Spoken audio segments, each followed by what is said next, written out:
किसी भी प्रदोष के दिन, प्रदोष काल में एक बार लगा दे, उसके बाद में अपनी कामना कर कर बेलपत्री एक छोटा सा उपाय अवश्य करिएगा। अगर बच्चे कोई एग्जाम में बैठ रहे हैं या कंपटीशन एग्जाम है या नौकरी के लिए अप्लाई कर रहे हो, एक छोटा सा उपाय अवश्य करिए। बेलपत्री के पेड़ के नीचे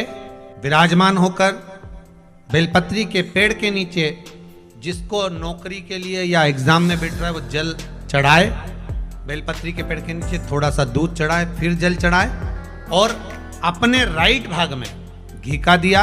और अपने लेफ्ट भाग में तेल का दिया। किसी भी प्रदोष के दिन, प्रदोष काल में एक बार लगा दे, उसके बाद में अपनी कामना कर कर बेलपत्री के पेड़ के नीचे धोख लगाकर प्रणाम कर कर आ जाए और चले जाए इंटरव्यू के लिए, बाबा उत्तीर्ण करा ही देगा। और मान लो कोई काम ऐसा है कि उसमें पैसा तुम्हारा आ ही नहीं रहा, बहुत घाटे पर घाटा जा रहा है, नुकसान बहुत हो रहा है और कोई काम हो ही नहीं रहा, तो महाराज जिस दिन रविवार की प्रदोष पड़े उस दिन एक लाल वस्त्र में पीली सरसों रखकर और उसके अंतर्गत कुछ भी, एक या तो बमूल का कांटा ना मिले तो गुलाब का कांटा ही उसके अंतर्गत रखिए और उसको शिव मंदिर का स्मरण कराकर शंकर भगवान का नाम लेकर रू भैरव, शिव पुराण कह रही है कि उस सरसों को, कांटे को रू भैरव का नाम लेकर जिस व्यापार जो नहीं चल रहा है, दुकान जो नहीं चल रही है, उस दुकान के सामने, उस व्यापार के सम्मुख में उसको जला दिया जाता है। ये करा जाता है रवि प्रदोष के दिन। कौन से प्रदोष? रवि प्रदोष,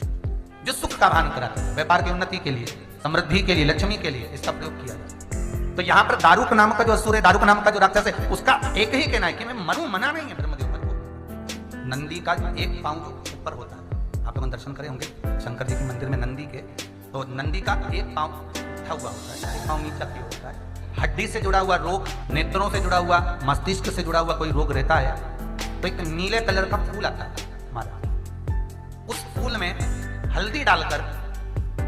गुरुवार का प्रदोष पड़ने पर जो नंदी के पांव के पास समर्पित कर देता है हमारा, उसका रोग धीरे धीरे समाप्त होने लगता है। लिंग पुराण कहती है कि नंदीश्वर भगवान के सामने जो पुष्प समर्पित करा जाता है उसको, ये तो लिखा था स्कंद पुराण और शिव पुराण, लिंग पुराण कहती है जो फूल आपने समर्पित करा उसको लाकर पानी की बाल्टी में डालकर आप स्नान भी कर सकते हो, उससे भी हड्डी के जितने रोग होते हैं उसमें आराम लगने लगता है। जैसे कहीं शरीर नहीं चल रहा, हाथ झुन्न पड़ रहा है, हाथ काम नहीं कर रहा, हाथ में झुंझुनी आ रही है, कंपन आ रहा है, जैसे मान लो कोई काम, चाहे वो शनिचरी प्रदोष हो, चाहे रविवार की हो, सोमवार की हो, मंगल की हो, बुधवार की हो, गुरुवार की हो, शुक्रवार की हो, शनिवार की हो, कोई भी वार की हो, प्रदोष, प्रदोष काल में शाम का समय सूर्य डूब रहा हो, बस डूबा ही हो और उस समय पर केवल 3 दिन ऐसे रहेंगे, 3 बार ऐसे रहेंगे, 3 तिथियां ऐसी रहेंगी, 3 समय ऐसा रहेगा जिस समय पर तेरे द्वारा निर्मित शूल को भी शिव धारण करेगा और जगत का कल्याण करेगा। 3 दिन, 3 तिथियां, 3 बार, 3 नक्षत्र, 3 घड़ी, 3 पल,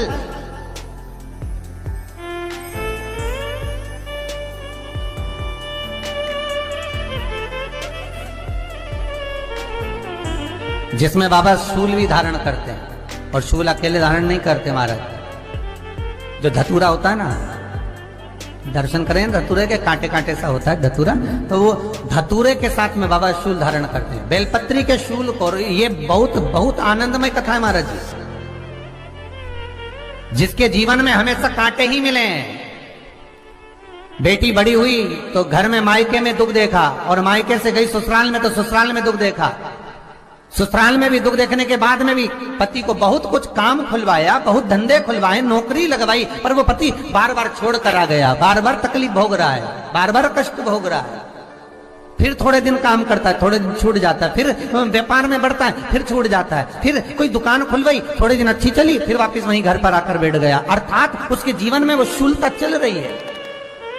तो बाबा देवाधिदेव महादेव कहते हैं ये 3 घड़ी, 3 पल, 3 नक्षत्र, 3 समय, 3 दिन में जो शूल मुझे समर्पित करता है उसके जीवन से मैं शूल हटा देता हूं। वो 3 दिन लिखे स्कंद पुराण।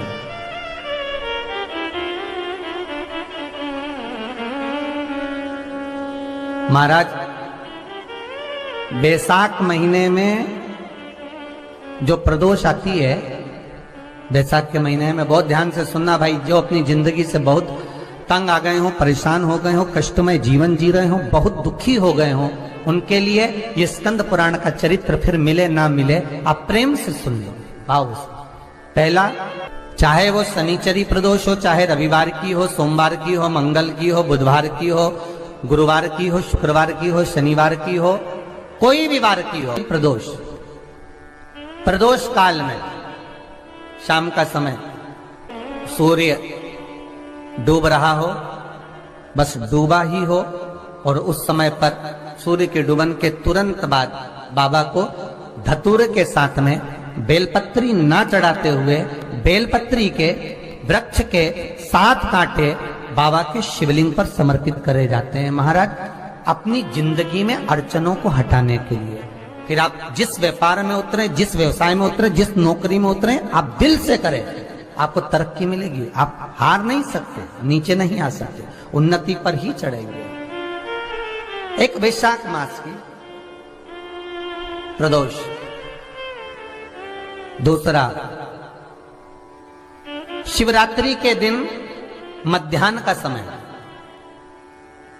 महाराज, जो बड़ी शिवरात्रि होती है माघ की, बड़ी शिवरात्रि के अंतर्गत मध्याह्न का समय, दोपहर के ठीक 12 बजे, चाहे फिर वो कोई भी दिन हो महाराज, शिवरात्रि जिस दिन पड़ रही हो,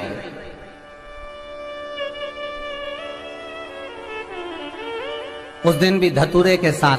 बाबा को 7 कांटे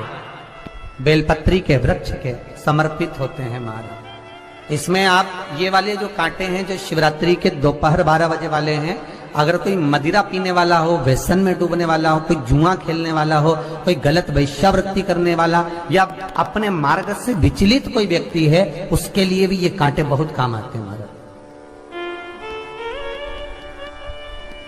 दूसरा, पार्वती तेरे द्वारा तेरे नयन अश्रु से जो प्रगटा हुआ बेल का वृक्ष है, द्वितीय शूल मैं वहां धारण करता हूं,